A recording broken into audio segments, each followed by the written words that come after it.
permanent makeup tips. Yan, pagkukuha ng pigment, less is more, mas konti mas okay para malinis. Hindi naman makalat yung ginagawa natin.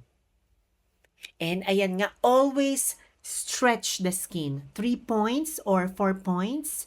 The more you stretch kasi, mas less yung pain and mas pulido, mas madaling ipasok, i-implant yung pigment sa skin ng clients natin.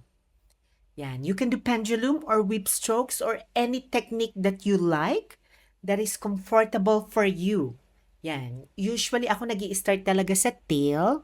Yan. Pwede sa border, in the middle. Yan.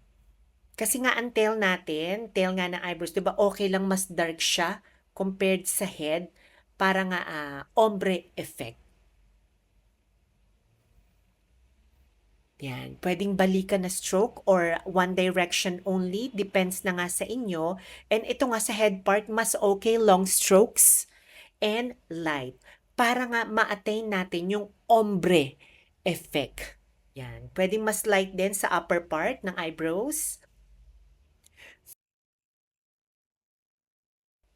You can also do pointillism para nga mas blended well yung eyebrows natin lalo sa head area.